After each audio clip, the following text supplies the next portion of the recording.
বাগেরহাট শহরের হরিণখানা এলাকায় তৈরি হচ্ছে নতুন ড্রেন। তবে স্থানীয়দের অভিযোগ, পানি নিষ্কাশনের ব্যবস্থা না রেখেই অপরিকল্পিতভাবে বানাচ্ছে ড্রেন পৌরসভা, যা কোনো কাজে আসবে না বলে মনে করছেন তারা। বাগেরহাট প্রতিনিধি শওকত আশরাফের তথ্য, ছবিতে ডেস্ক রিপোর্ট।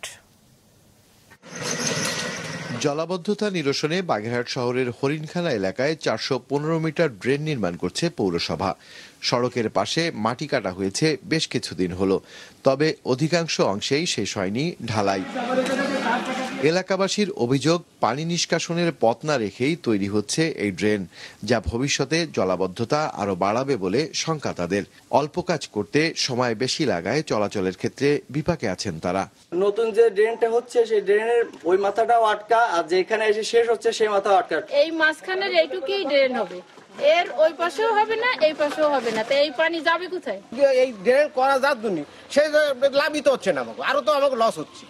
1,10,00,000 টাকার বেশি খরচে তৈরি হতে চলা ড্রেনের যে অংশে ঢালাইয়ের কাজ হয়েছে তাও মানসম্মত হয়নি বলে অভিযোগ উঠেছে।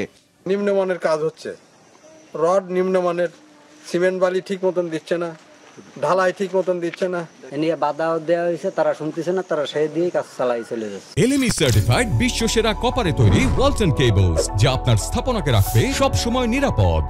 নির্মাণ কাজ তদারকির দায়িত্ব বাগেরহাট পৌরসভার সহকারী প্রকৌশলীর।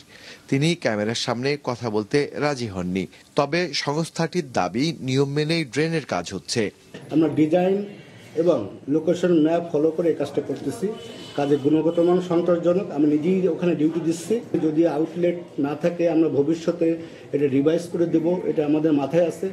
কেবল এই ড্রেন নয়, বাগেরহাট শহরে জলাবদ্ধতা নিরসনে কয়েক বছরে নির্মাণ করা বেশিরভাগ ড্রেনই অপরিকল্পিতভাবে তৈরি হয়েছে বলে অভিযোগ পৌরবাসীর। মাছরাঙা নিউজ ডেস্ক।